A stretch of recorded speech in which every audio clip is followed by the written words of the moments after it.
3, 2, 1, go.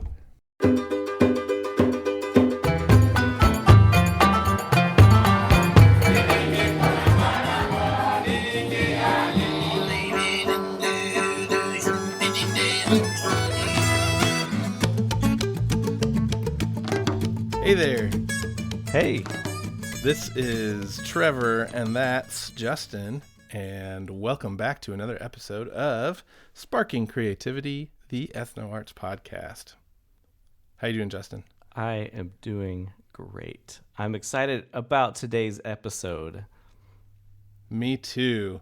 Well, we wanted to do a couple of housekeeping things, or just exciting things, before we get into today's interview. But we are excited to let you know we have listeners in at least, because I don't know how they count it, but at least 50 countries, and we have over 1,000 plays around the globe. We are excited for that. We are thankful to all of you who have been listening, and we're excited to get a lot of, well, not a lot, but we get messages, we get reviews. We've heard from some of you, and we love hearing from you. We love hearing what you've enjoyed about the podcast and getting some ideas for new stuff. So keep it up. Justin wanted to read a little bit of a review just so that you can hear from one of our listeners. Sure. Here's one we got. This actually was just a few weeks after our first episode on Apple Podcasts. Go Duke 4458 says, "This is a fascinating topic to dig into, and I'm excited to hear the stories shared from around the world. I hope it really can become a practical resource for those engaged in this kind of work." And I'm happy to say that it is beginning to be a good resource for people. We've gotten contacted by people in different, whether they're different ministries or organizations, and people who are doing different kinds of training and wanting to promote this or offer it as a resource to people. Yeah. And that's very exciting. That's exactly what we were hoping for. Yeah, we've got lots of cool things planned. We've got some more interviews coming up, and we've already recorded a little bit of stuff for season 2. So keep your eyes peeled for when that comes around again. But we are still in season 1. This is episode 8, and we've got another artsy smartsy. Hooray! This one was the first one we recorded. You recorded it.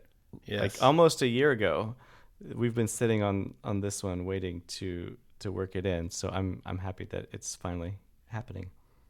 Yeah, we got a lot of great info, and hopefully we'll be able to play some clips that you don't hear today. We got a lot from this gentleman. Who are we interviewing today, Jay? You might have heard his name mentioned in previous episodes. We have the privilege of hearing from Dr. Brian Schrag. Yes, he's the best. So Brian Schrag, for those, I think it was maybe episode 4, we talked about the Creating Local Arts Together manual and the Arts for Better Future trainings, and Brian Schrag is the author of that manual, as well as other books, and the one of the early forefathers in the EthnoArts movement, certainly very influential to the two of us. Yes, I would call him my OG artsy smartsy. He's kind of the guy who recruited me into this in the first place. Every time I saw him at events, I said, I think I'm one step closer to becoming one of you guys. And here we are. So it was an honor to interview him. Oh, wanted to mention, there's also the Schmanual, because I don't think we talk about it in the interview. If you are interested in a short-ish, very accessible in lots of languages, just an overview of the CLAT process. We're going to put links for that in the show notes so that you can check that out. You can download it even just in a EPUB document, kind of a Kindle version of it, or you can order it. I just ordered one in Portuguese so I could have that. It's a great resource, and we'd love for you to check out the links that we post in the show notes. And Justin's going to tell us a little bit more about Brian's origin stories. Yeah, so we had to pare down the interview and edit it to make it within our usual time frame. So just a little bit of background on Brian.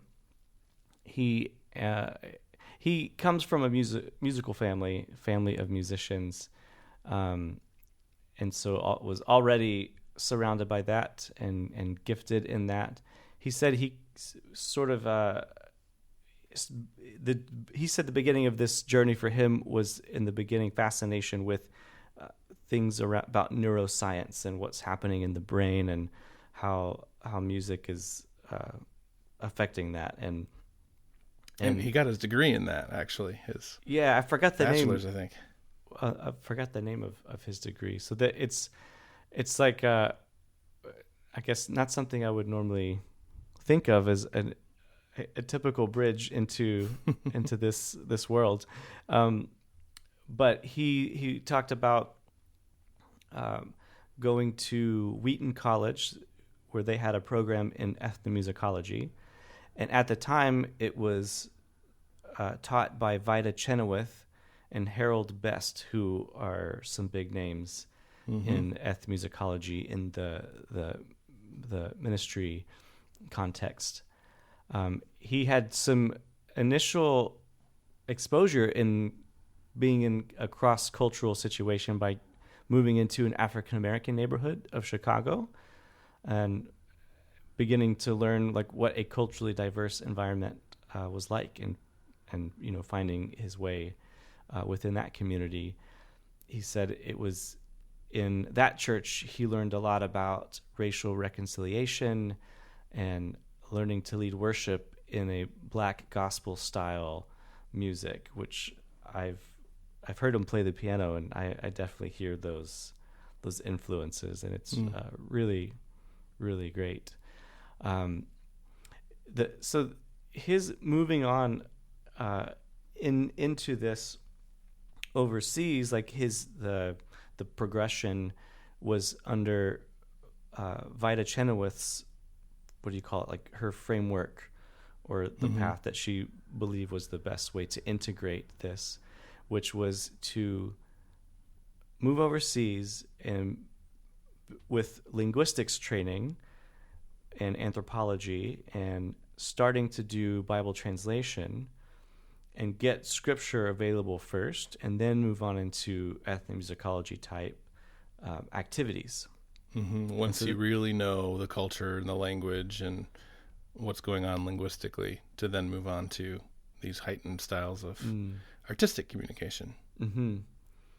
So that was if you think about people going into ethnomusicology programs and wanting to immediately get on the field and start doing something, this was delay that even more by a few more years, get further training in this other field, then go and eventually you'll get to it if you stick it out long enough. So that's quite a commitment. He and his family moved to, then it was Zaire, and which is the now Democratic Republic of Congo, and they were working on a New Testament there at the time.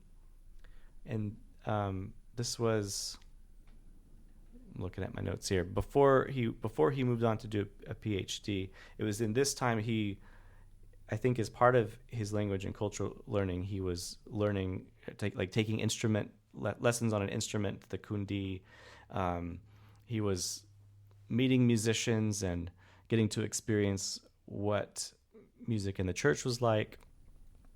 And after the first term, there was some political unrest in the country, and they weren't able to go back, unfortunately.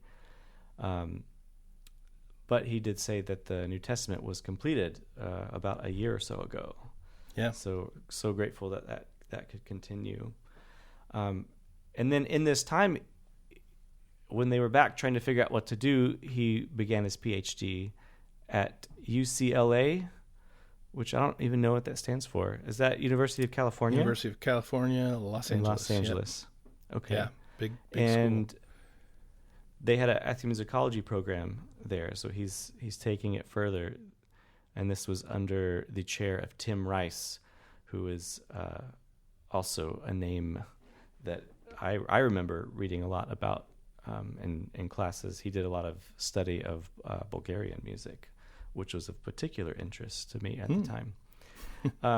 Anyway, so that was sort of his progression. It was like beginning ethnomusicology programs existed. The Wheaton one was specifically geared towards ministry, people moving into a missions context, and then taking it further into a PhD program at a secular university. And then he talked about, which he might have mentioned later in the interview, I don't want to jump ahead, but moving on into a more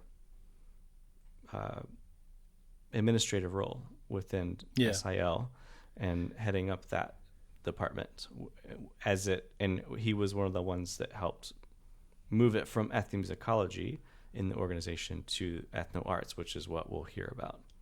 Yeah. He served under Tom Avery, who we talked about before, with SIL, EthnoArts, or Ethnomusicology and Arts. And then Brian served as the international coordinator for ethnomusicology and arts for, I think, about 13 years. And now he still serves as an arts consultant, still very active in a lot of different projects. And he is still writing. He has one of the best vocabulary, probably the best vocabulary of anyone I've ever met. And you'll hear some of that probably in the interview. So without further ado, Yeah, let's get into it. Here we go. Here's Brian Schrag. Well, welcome, Brian. We are glad to have you as a part of the show. Thanks for coming. You're welcome. I'm looking forward to it. Now, you had a few things that you wanted to say before we get started asking questions. I'm just going to open that up for you quick. So actually, I just have one thing I want to say that might have an impact on this interview is that I have Huntington's disease, and a recent symptom makes it difficult to formulate and produce complex ideas in oral discussion. So in contexts like this, so far my writing is unhampered, but I hope that Trevor and Justin will edit out any long pauses or incoherence, just so you know that that's something that I am dealing with right now.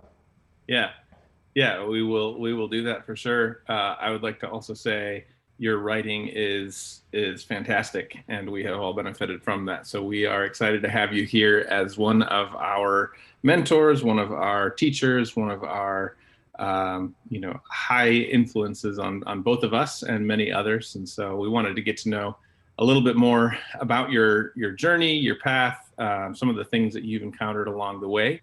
So I'm wondering, because one thing we talk a lot about when just describing EthnoArts is that kind of broadening from ethnomusicology into using all of the arts of an ethno-linguistic community. And so I kind of want to get your take on, maybe for you, if you had an aha moment or moments, or I think that the theme that I'm hearing a lot is that you enjoy and value listening, whether that's, working with other musicians and listening to what they have to offer and learning from them.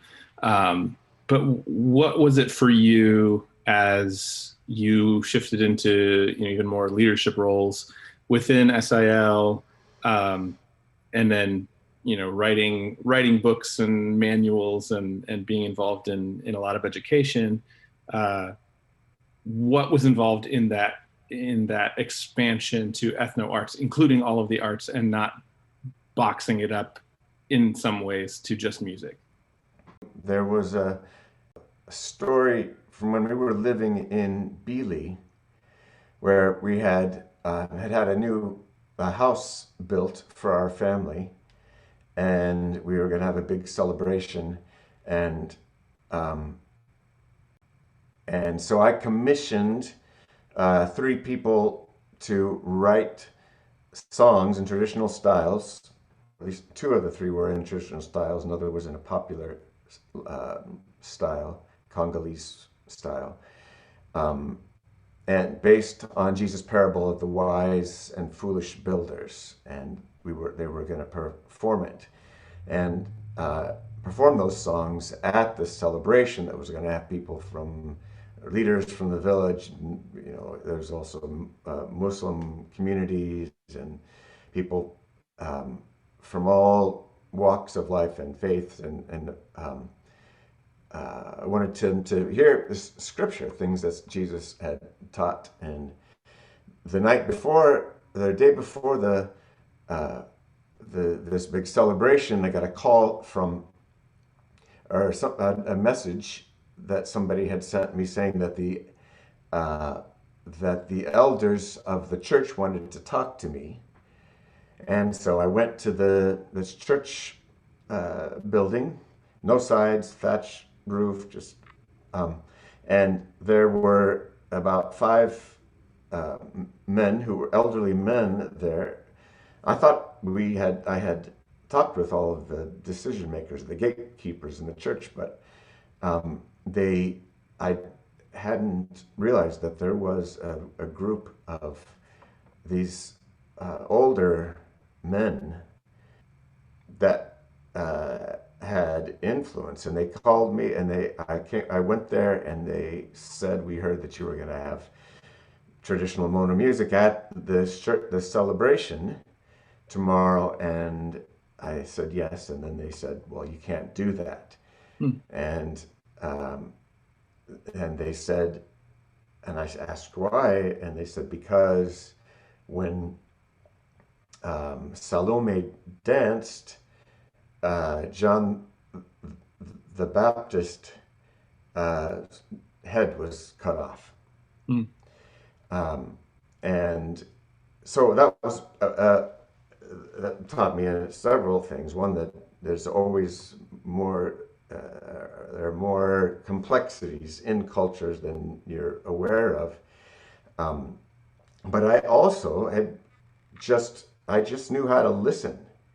And I knew that people also sometimes, when they're doing these traditional, some of the genres, people danced and moved, but I had no idea what to do with the dancing. I didn't have any framework for that. And so I just sort of ignored it. But these elders knew that there was dancing, and for people in the church, dancing was definitely a step too far. So fortunately for this particular story, I had audio recordings of the songs, and they heard Jesus' words in them. And so they eventually agreed that it was okay to have that at the celebration, and so they performed. But so that when I finished my doctorate and took over Tom Avery's position finally in 2006, after having lived in Cameroon and doing my research there with the Yambon community, we all, Tom and everybody else who was in the office and in the community, there were not just music therapists in their backgrounds, but also dance therapy and expressive arts, and so all of us knew that that music almost never exists. Musical sound almost never exists by itself, but is almost always connected to other arts. And if you want to people to communicate truth or change in communities, that you had to deal with or be able to engage with all aspects, artistic aspects of genres, of these ways that people communicate in completely unique ways in each community. And so that's when Tom and I and other people started developing, sort of expanding, applying the things that we had learned in ethnomusicology to other artistic forms. Mm-hmm. So, including dance and storytelling and poetry and acting, and basically any time that people communicate with stylized language, we wanted to be able to describe it and provide ways for us to learn about and to understand any genre, any communication form, any of the stylized language forms, because because all of the elements are essential to the communication, and each element there might be a movement and a raising of an eyebrow in the form that communicates something that might completely undermine or support the message that we're trying to communicate. So everything has meaning, in symbolic or indexical meaning. So that's when we started, 2006, started expanding, bringing in people who are experts in artistic forms. Mm-hmm.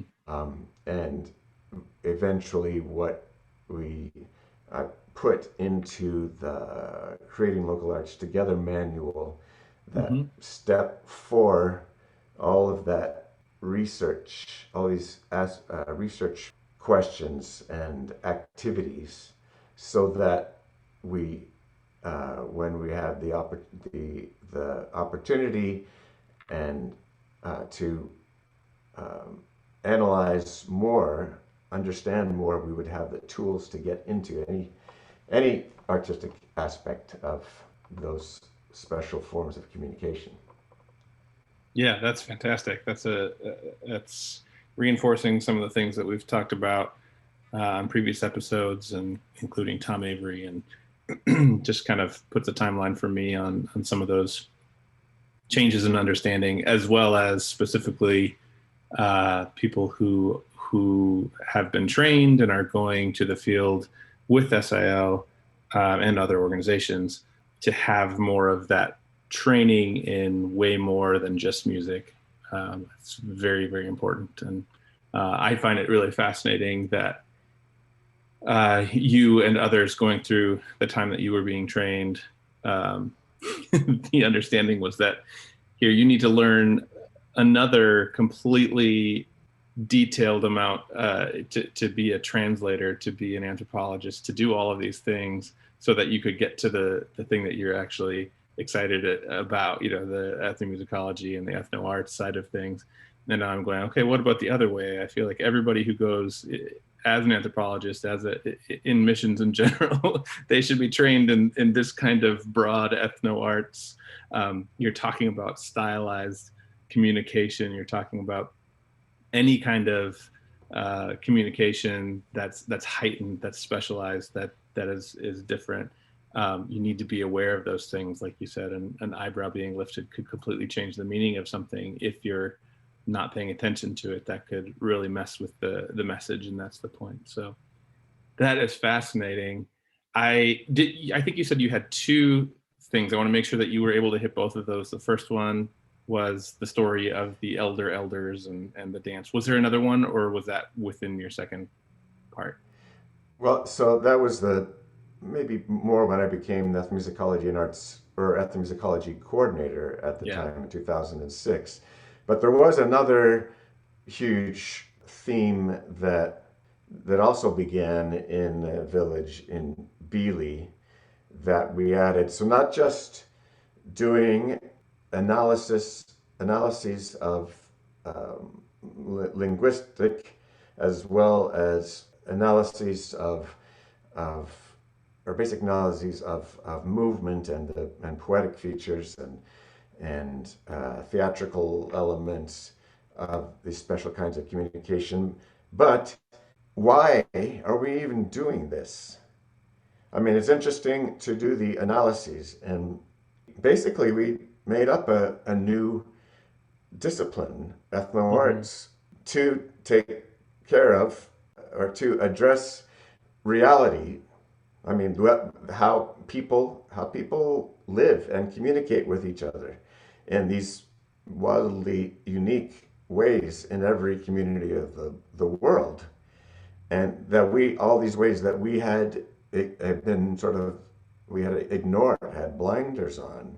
So, but then we also was like, why do these analysis and why pay attention to these special kinds of communication? And I remember being not being able to sleep in the middle of the night in Beeley and going outside and listening to there was a funeral going on. So all the major funeral events happened at night, and I was just thinking about the research that we were doing there with the Mono people and why it had any value. And I believe God gave me this idea of that the research should be connected to activities that catalyze creativity, or catalyze new forms within or new examples, new events, new acts of communication through these special language forms. And so I started the Catalyst and Research Library. That's what eventually that morphed into the Creating Local Arts Together manual. But then the how do we know that this why are we catalyzing creativity in these forms? What are our goals? And I just, as I was writing that book, the manual, God just reminded me of another preoccupation that I have had since I read C.S. Lewis' Chronicles of Narnia and the last battle of heaven and what heaven is like. And so I started immersing myself in studies to the scriptural references to the kingdom of heaven and why Jesus came to earth was to inaugurate and start in motion the growth of the kingdom of heaven. And he said the way you should pray should include this sentence that says, "Your kingdom come, your will be done on earth as it is in heaven." So I started exploring and reading lots of books about heaven. What is heaven like, and what is at the end of everything when God recreates what is broken into something that is no longer groaning and recreating all of creation. What's that going to look like?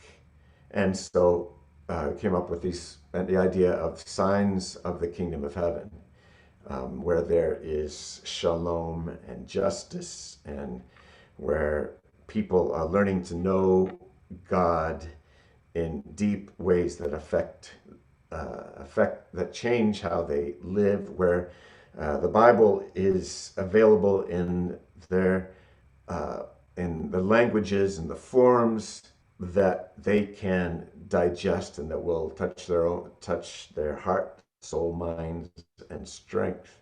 And so heaven has become a big theme in my world, and some of that sort of creativity on the side is that you can find at firstmomentsinheaven.org, where I have these spoken word poems that some people have put a number of them to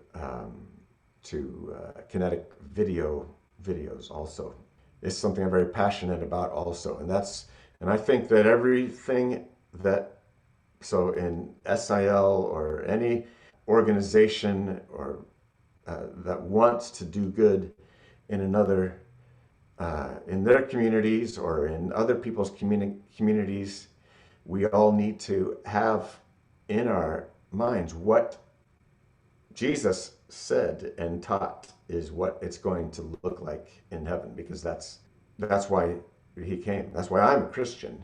I mean, I follow a follower of Jesus, and that's what he said. Why we're here, to enlarge the kingdom of heaven, not which we can't do completely now, but that we can increase its evidence, the actual realities of what's happening in heaven. We can increase the number of those signs, of those characteristics on earth now. And that should be part of also the Bible translation movement and any community development. And actually in my latest book, Artistic Dynamos, I propose a framework based on this Christian view of heaven that I think other people, other organizations who are trying to do good it will help them figure out how to integrate humility and vision of heaven and research into their work. Amen. Yeah, that's really good. We will definitely link to your websites and books for those who are interested in that.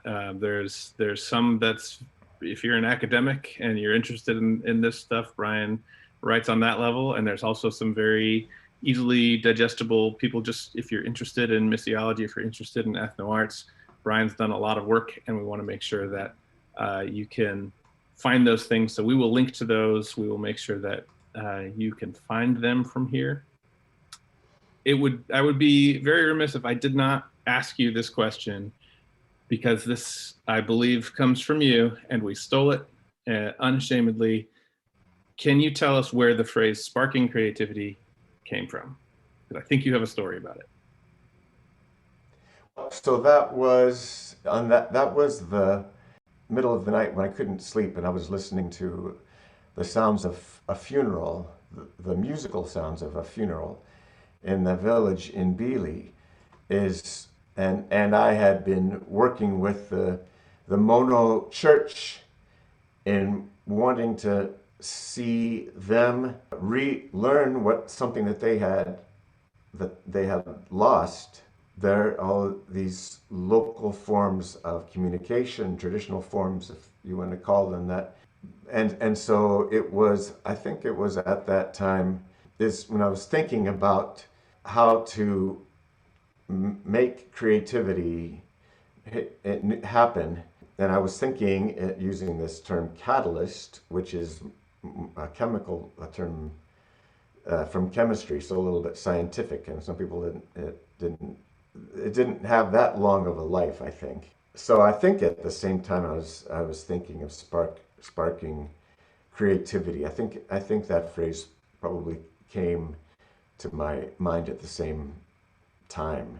And we've talked about it with lots of people, and then as the Arts for a Better Future workshop has spread, and this Creating Local Arts Together methodology has spread, we've had different people in communities in Brazil and Argentina and different parts of the world have also come up with other metaphors to add to the idea of sparking creativity.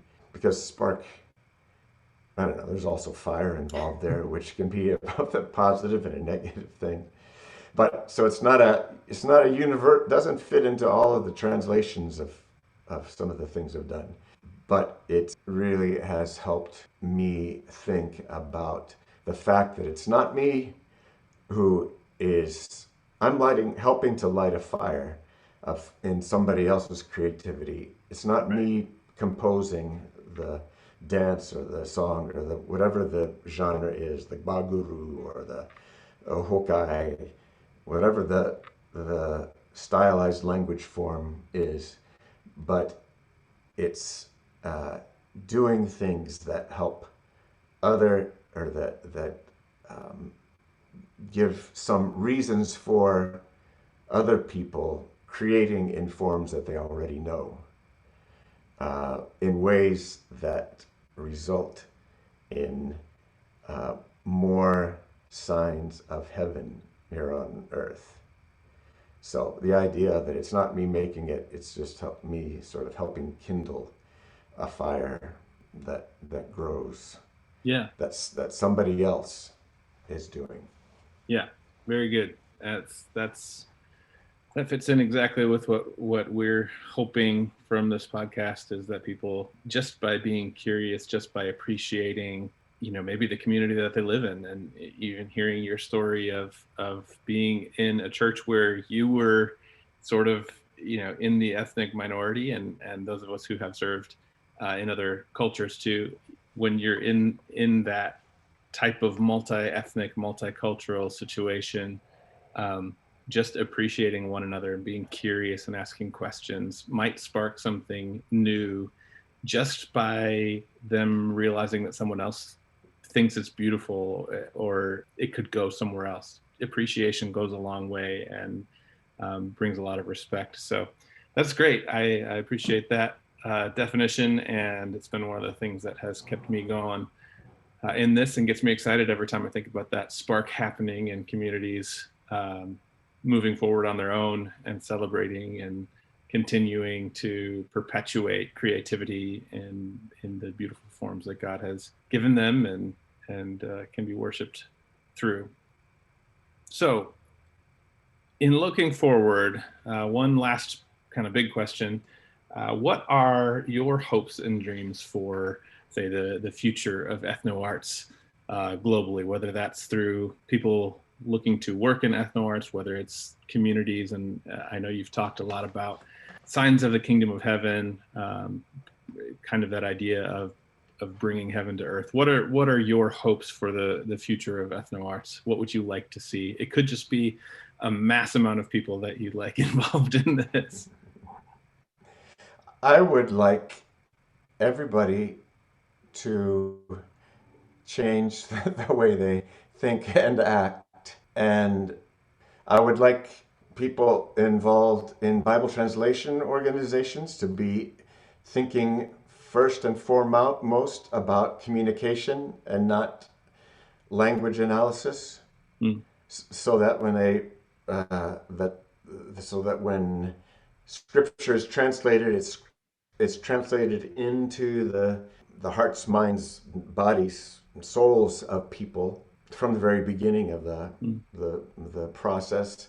I'm also continue to be involved with the academic world, because I believe there's a lot that we can learn, and there's a lot that we can show or share.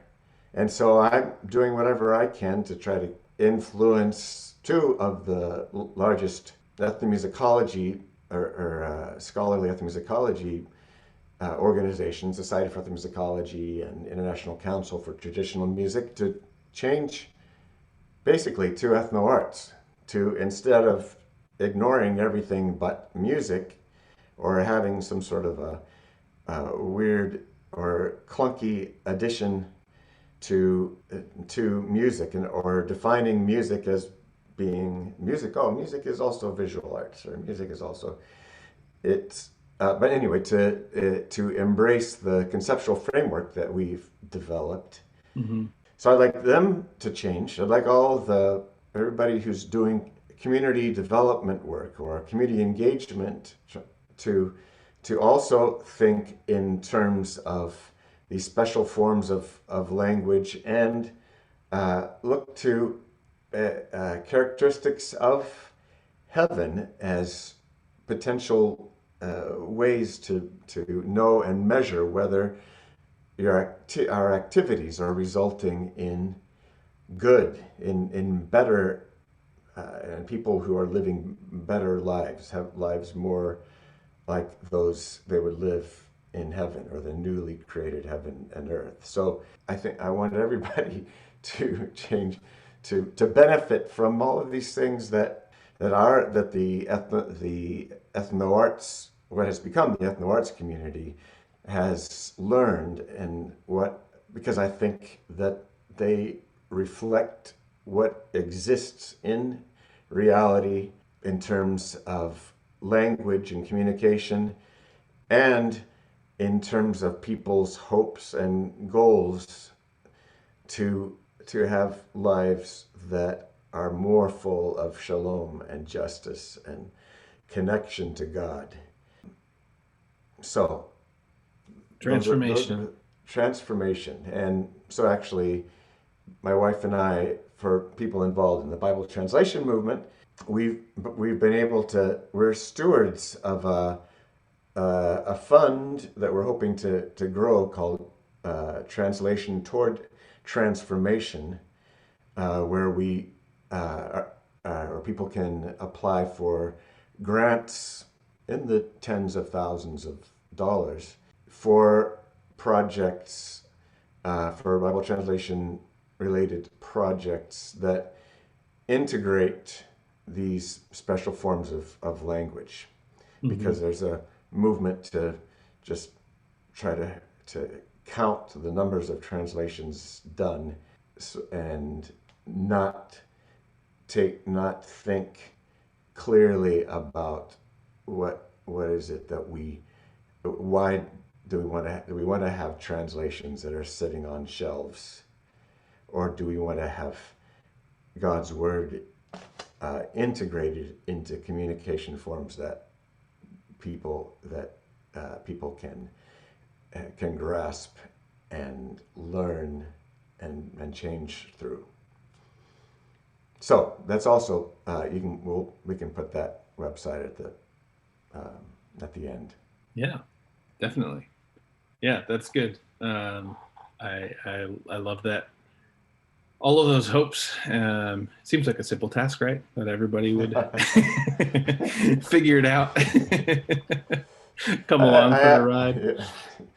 I have sometimes, one of my failings is that sometimes I don't listen to the insights of other people or the realities, because I'm just so convinced of the rightness of these things. And I still believe that they're right, but it's passion.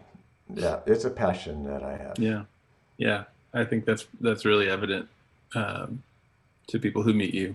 I think a lot of people, if they asked, what is Brian passionate about, they could hit on a few of these things probably after a conversation or two. So I think that speaks well of you.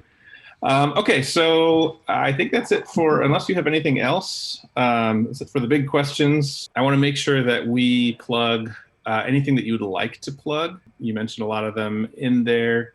So I think we will probably just put them in the notes that people can click on. Is there anything else that you'd like to include in that? Otherwise, I think we're done.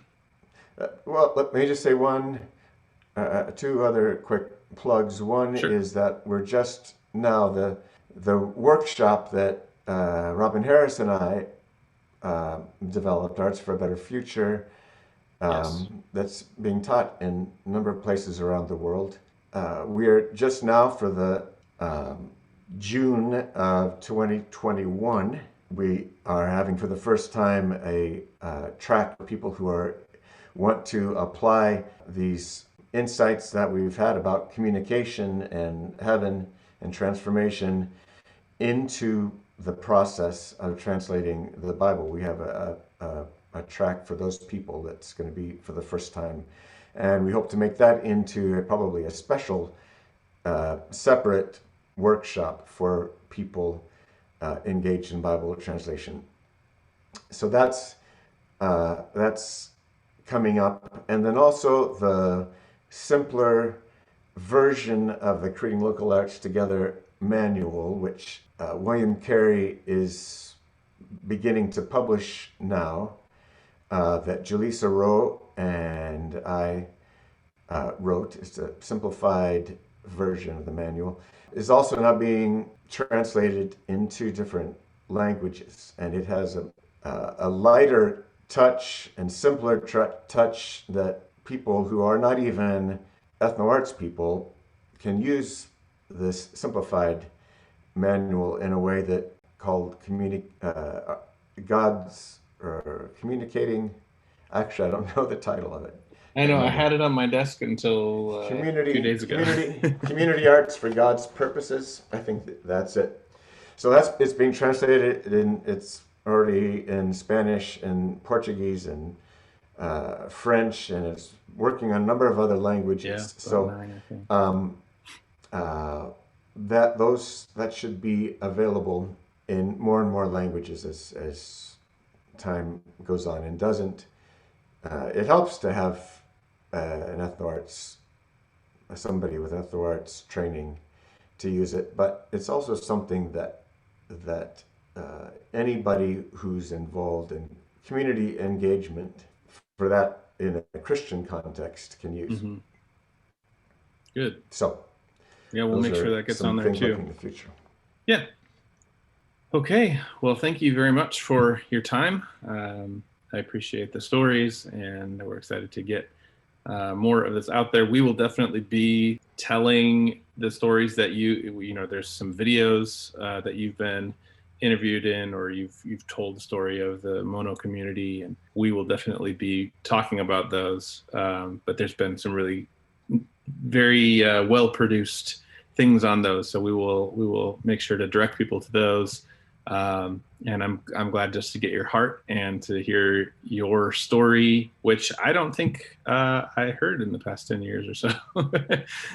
How you got from point A to point B, and there's a lot of very, very close similarities to my journey to where I am, and so I appreciate hearing that from you as well. And we look forward to continuing to see what God does in you and through you, and we appreciate all that you have done for the whole EthnoArts community. So thanks a lot, Brian. Thank you, Trevor. It's been great talking with you. Appreciate it. All right. Bye now. Bye. Bye. Thanks so much for listening to today's episode. We would love to hear what you thought. What resonated with you today? What questions did this raise? Anything you'd like to learn more about? Maybe you have stories you'd like to share. Please feel free to contact us at ethnoartspod@gmail.com or follow us on Facebook and Instagram at ethnoartspod. We also invite you to subscribe, rate, and leave a review on whatever platform you're listening on. This will help others to find out about the show. Please feel free to share the podcast with others. We look forward to sharing more with you next time on Sparking Creativity, the EthnoArts podcast.